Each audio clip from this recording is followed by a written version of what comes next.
আজকে আমরা শুরু করতে যাচ্ছি এই সিরিজটির ষষ্ঠ পর্ব, দুর্ভিক্ষের বছর। দুর্ভিক্ষের বছর চুরির শাস্তি স্থগিত করার ঘটনায় সৃষ্ট সংশয়।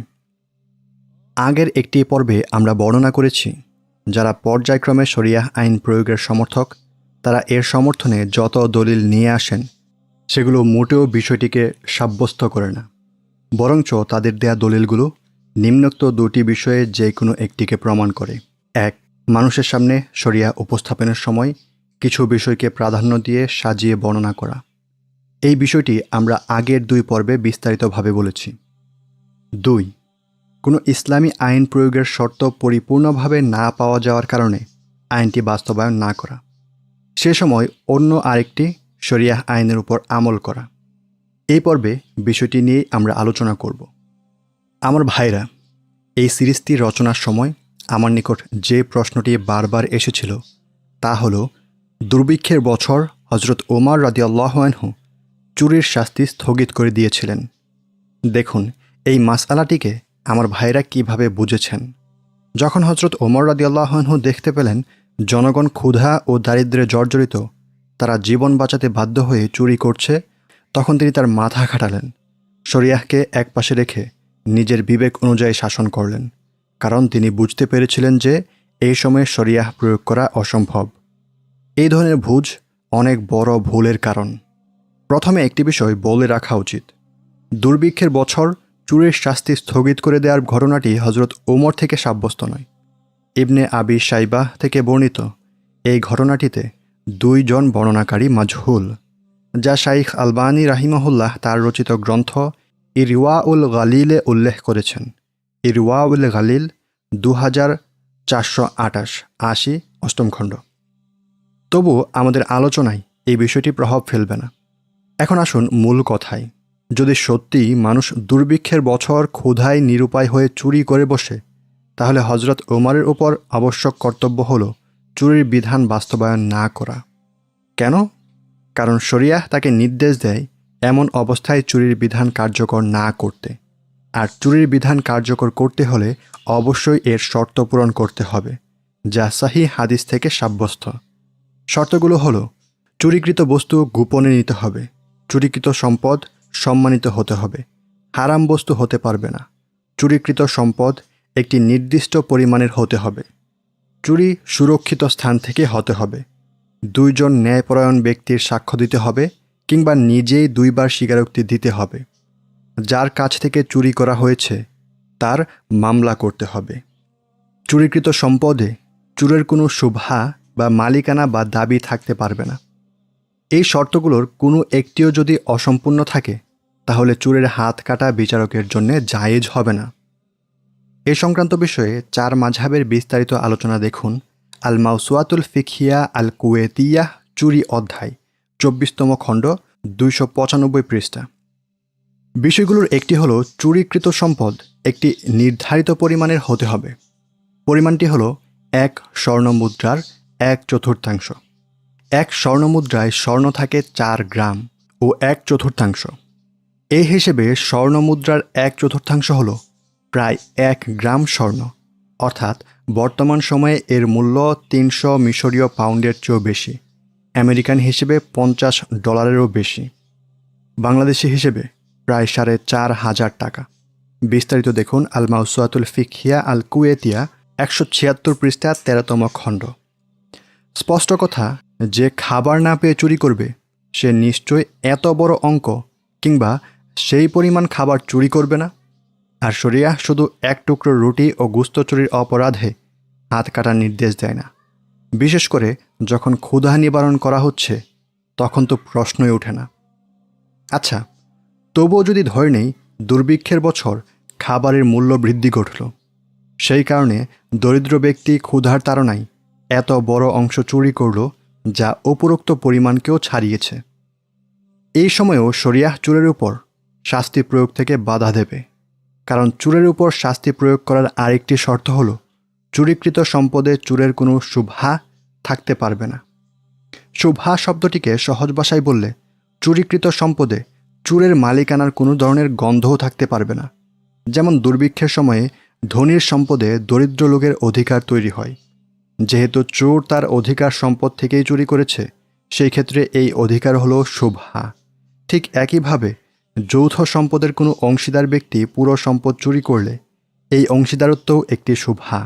বাবা সন্তানের সম্পদ চুরি করল, নৈকট্যও একটি শুভহা। বিস্তারিত দেখুন আল মাউসুআতুল ফিকহিয়া আল কুয়েতিয়া 302 পৃষ্ঠা 24তম খণ্ড। যেহেতু চোর চুরি করতে বাধ্য হয়েছে, এটিও একটি শুভহা, যার কারণে শরিয়া হাত কাটার শাস্তি প্রয়োগ করতে বাধা দেবে, কেননা সে দারিদ্রতা ও ক্ষুধার তাড়নায় অতিষ্ঠ হয়ে চুরি করেছে। অতএব আমার ভাইরা, এই ঘটনাটিকে খুব সাধারণ করে ব্যাখ্যা করলে এমন দাঁড়ায় যে শরিয়াহ এই হজরত ওমরকে নিরুপায় চোরের উপর শাস্তি প্রয়োগ থেকে বাধা দিয়েছে। এই আইনটি শরিয়াহ এরই অন্তর্ভুক্ত। হজরত ওমর শরিয়াহ আইন স্থগিত করে নিজ থেকে বিবেক খাটিয়ে এমনটি করেছেন, বিষয়টি এমন নয়। অতএব এই ধরনের অবস্থায় শরিয়াহ যেখানে প্রয়োগী হচ্ছে না, সেখানে হজরত ওমর তা বাতিল করবেন কিভাবে? হজরত ওমর বলেননি যে এই বছর আমরা শরিয়াহ আইনের বাইরে গিয়ে নিজ থেকে মানবরচিত আইন প্রয়োগ করব, কেননা এই অবস্থায় শরিয়াহ আইন প্রয়োগ অসম্ভব। বরঞ্চ আমাদের নিকট স্পষ্ট হয়েছে যে তিনি শুধু শরিয়াহ এর দ্বারস্থই হয়েছেন, নিজের মনোপ্রবৃত্তির নয়। কেননা যেই ব্যক্তি ক্ষুধার যন্ত্রণা থেকে বাঁচতে প্রাণ ধারণের তাগিদে চুরি করবে, আল্লাহ তাআলা তার জন্যে চোরের শাস্তি নির্ধারণ করেননি। এটি তো খুবই প্রসিদ্ধ নিয়ম যে সাধারণ অবস্থায় যা অবৈধ, প্রয়োজনের সময় তা মানুষের জন্য বৈধ করা হয়। তাই কেউ যদি খাওয়ার উপযুক্ত কিছুই না পায়, তাহলে তার জন্যে মৃত জন্তু রক্ত ও শূকর খাওয়া জায়েজ। যদি ধনীরা তাকে স্বেচ্ছায় খাবার না দেয়, তাহলে ক্ষুধার্ত ফকিরের জন্যে জীবন ধারণের তাগিদে চুরি করা জায়েজ। অন্য অর্থে ভিন্নভাবে বললে, যদি হজরত ওমর রাদিয়াল্লাহু আনহু এই সংকটাপন্ন অবস্থাতেও চুরির শাস্তি প্রয়োগ করতেন, তাহলে তিনি গুনাহগার হতেন। আবার পড়ুন, যদি হজরত ওমর রাদিয়াল্লাহু আনহু এই দুর্ভিক্ষকালে নিরুপায় চোরের উপর শাস্তি প্রয়োগ করতেন, তাহলে তিনি গুনাহগার হতেন, কেননা এমন অবস্থায় শাস্তি প্রয়োগ সম্পূর্ণ শরিয়াহ বিরোধী কাজ। আচ্ছা, কোনো মুসলিম যদি অপর মুসলিমকে ভুলে হত্যা করে ফেলে, শরিয়াতে তার বিধান কি? তার উপর কাফফারা ওয়াজিব হবে, আর মৃত ব্যক্তির পরিবারকে ক্ষতিপূরণ দিতে হবে। বিস্তারিত দেখুন সূরা নিসার 92 নম্বর আয়াতের তাফসিরে। কিন্তু তাকে কি হত্যা করা হবে? অবশ্যই না, কারণ সে অনিচ্ছাকৃতভাবে হত্যা করেছে। এখন শাসক এসে যদি তাকে হত্যা করে, তাহলে কি এটা ন্যায় বিচার হলো? না, বরঞ্চ তাকে হত্যা করলে তা শাস্তিযোগ্য অপরাধ বলে বিবেচিত হবে। এই অবস্থায় কি আমরা বলবো, যেহেতু হত্যাকারী ভুলে এমন কাজ করেছে, তাই তাকে বাঁচাতে শাসকের উচিত শরিয়া আইন স্থগিত করা? অবশ্যই না, বরং তাকে বাঁচানো হবে শরিয়াহ আইনের মাধ্যমেই। আমরা এমন অবস্থায় বলবো, হত্যাকারীর কাছ থেকে কিসাস নেওয়ার শর্ত হলো ইচ্ছাকৃতভাবে হত্যা করা। যেহেতু সে ইচ্ছাকৃতভাবে হত্যা করেনি, তাই শর্ত পরিপূর্ণভাবে পাওয়া যায়নি। এখন থেকে শরিয়াহের আরেকটি বিধানের আওতায় শাস্তি দেওয়া হবে। আমাদের উপরে বর্ণিত ব্যাপারটিও এমন। নিরুপায় চোরের শাস্তি হাত কাটা নয়, বরঞ্চ শরিয়াহ নিজেই তার উপর চুরির শাস্তি প্রয়োগ থেকে বাধা দেয়।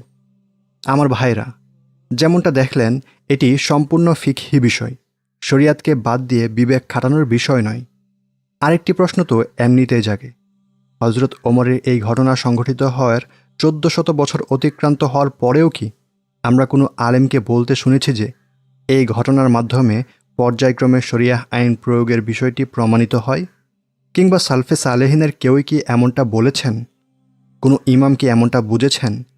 ইমাম আবু হানিফা, ইমাম আহমদ, ইমাম মালিক, ইমাম শাফি, ইমাম ইবনু তাইমিয়াহ, ইমাম গাজালি, ইমাম ইবনুল কাইয়িম রাহিমাহুমুল্লাহ? কেউই না। বরঞ্চ এই মাসআলার বর্ণনায় ইমাম ইবনুল কাইয়িম রাহিমাহুল্লাহ ইলামুল মুআক্কিঈন গ্রন্থে কি বলেছেন দেখুন। যদি কোনো বছর এমন দুর্ভিক্ষ কিংবা প্রয়োজন দেখা দেয়, যে সময় মানুষ জীবন ধারণের তাগিদে চুরির পথ বেছে নিতে বাধ্য হচ্ছে, তখন সম্পদশালীদের উপর দরিদ্রদের প্রয়োজনীয় বস্তু দান করা ওয়াজিব। স্বল্পমূল্যে নাকি বিনামূল্যে, সেই ব্যাপারে আলেমদের মতানৈক্য রয়েছে। তবে সঠিক মত হল বিনামূল্যে বিতরণ করা। সহমর্মিতা প্রাণ বাঁচানোর সক্ষমতা থাকা ও অভাবীদের প্রয়োজন মেটানোর দিকে লক্ষ্য রেখে। অর্থাৎ দুর্ভিক্ষের সময়ে বিত্তশালীদের উপর স্বেচ্ছায় গরিবদের দান করা ওয়াজিব। এই সময়ে ধনীদের সম্পদে গরিবের অধিকার থাকে।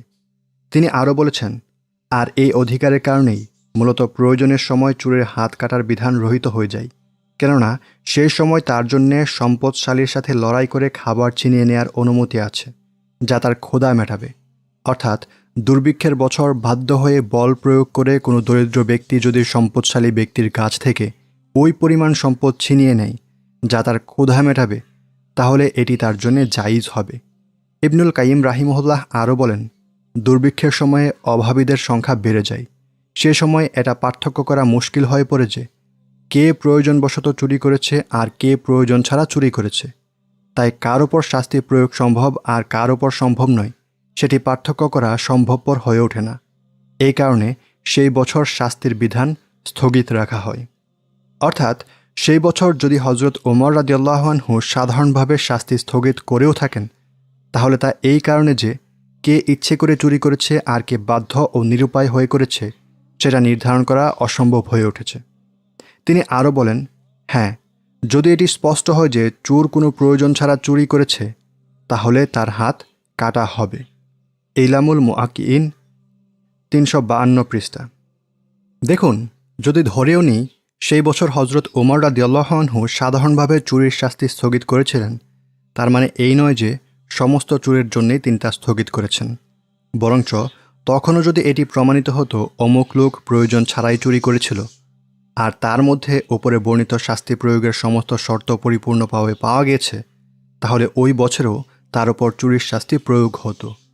অতএব আমার ভাইয়েরা, আল্লাহ তার শরিয়াহকে এমন উদার করেছেন যা মানুষের সমস্ত অবস্থাকে বিবেচনায় রাখে। নিরুপায় ও বাধ্য হয়ে কিংবা অজ্ঞতাবশত মানুষ কোনো কাজ করে ফেললে সে দিকটিও বিবেচনা করে। অতএব মানুষের জন্য সহজ তখনই হবে যখন শরিয়াহকে কোনো ধরনের পরিবর্তন ছাড়াই প্রয়োগ করা হবে। শরিয়াহ কঠোর হওয়ার কারণে যারা জনগণের উপর দয়াদ্র হয়ে শরিয়াহ বাতিল করতে চান, হয়তো তারা শরিয়াহ আইন ও এর দূরদর্শিতা সম্পর্কে অজ্ঞ, কিংবা তারা নিজেদের খোদার বান্দাদের উপর খোদার চাইতেও বেশি দয়ালু ভাবেন। এমন কোনো পরিবেশ আছে যেখানে শরিয়াতের বিধিবিধান পৌঁছায়নি? যেমন মিশরের উত্তরাঞ্চলে কিছু শহরে আমরা এমন অনেক মানুষ দেখেছি যারা সূরা ফাতিহা পড়তে জানে না। নবীজির নাম তারা কখনোই শুনেনি। এই পচনধরা রাষ্ট্র ব্যবস্থার তৈরি মূর্খতা নামক দেয়ালের কারণে। তো কখনও ইসলামী শাসন প্রতিষ্ঠা হয়ে যদি এই অঞ্চলগুলোতে পৌঁছে যায়, যদি এসে দেখা যায় যে এখানের মানুষেরা মদ্যপান করে, হাসিসে অভ্যস্ত, শুধুই কারবারে ব্যস্ত আর তারা এগুলোকে হারাম বলেও জানে না, তখন কি সেই ইসলামী রাষ্ট্র তাদের উপর শাস্তি কায়েম করা শুরু করবে? অবশ্যই না। কেন? কারণ এরা তো বিষয়গুলোকে নিষিদ্ধ ও হারাম পর্যন্ত জানে না। এই পাপিষ্ট রাষ্ট্র ব্যবস্থা দীর্ঘকাল যাবৎ শাসন করার দরুন তারা এমন দরিদ্র ও মূর্খ পরিবেশে বেড়ে উঠেছে যেখানে জ্ঞান চর্চা হয় না। কোনো হারামের কারণে কাউকে শাস্তি দেওয়ার শর্তগুলোর একটি হলো হারাম কাজে জড়িত ব্যক্তির জানতে হবে যে কাজটি হারাম। তোমরা অনিচ্ছাকৃতভাবে কোনো ভুল করলে তোমাদের কোনো অপরাধ নেই, কিন্তু তোমাদের অন্তর যা স্বেচ্ছায় করেছে তা অপরাধ, আর আল্লাহ ক্ষমাশীল ও পরম দয়ালু। তখন ইসলামী রাষ্ট্রের উপর কর্তব্য হবে শাস্তির বিধান প্রয়োগ না করে বরঞ্চ ওই অঞ্চলের মানুষদের হারাম কাজগুলো কি কি সেই শিক্ষা দেয়া। শিক্ষাদানের পর যদি কেউ মদ্যপান করে, তখন তার উপর শাস্তি প্রয়োগ হবে, কারণ এ সময় সমস্ত শর্ত পরিপূর্ণ পাওয়া যাচ্ছে। যদি এমনটা কখনো হয় যে কোনো ইসলামী রাষ্ট্র এসে যারা বাধ্য হয়ে চুরি করেছে তাদের হাত কাটতে আরম্ভ করল, কিংবা মদ্যপান নিষিদ্ধ জানে না এমন মদ্যপকে ব্যত্রাঘাত করল, তখন আমরাই তার বিরুদ্ধে প্রথম সোচ্চার হব। তাদের বিরুদ্ধে এরকম আরেকটি সিরিজ রচনায় আবার মনোযোগ দেব। অতএব বোঝা গেল, শর্ত পরিপূর্ণ পাওয়া যায়নি এমন আইন বাস্তবায়ন করা কিংবা সময় উপযোগী আইন প্রয়োগ না করাও শরিয়াহকে বাতিল করার নামান্তর। অজ্ঞতা ও বাধ্য হওয়ার অজুহাতকে বিবেচনা না করাও শরিয়াহ বিরোধিতার শামিল।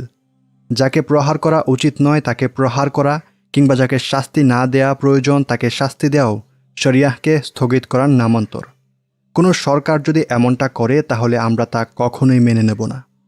এই পর্বের সার কথা হলো, আমিরুল মুমিনিন হজরত ওমর রাদিয়াল্লাহু আনহু মূলত শরিয়াহ এর উপর আমল করেই দুর্ভিক্ষের বছর চুরির শাস্তি প্রয়োগ করেননি, কেননা শাস্তি বাস্তবায়ন করার সবগুলো শর্ত এখানে পরিপূর্ণ পাওয়া যায়নি। আর হজরত ওমর রাদিয়াল্লাহু আনহু শরিয়াহ আইন স্থগিত করে নিজের বিবেক খাটিয়ে এমনটা করেছেন, কথাটি সঠিক নয়।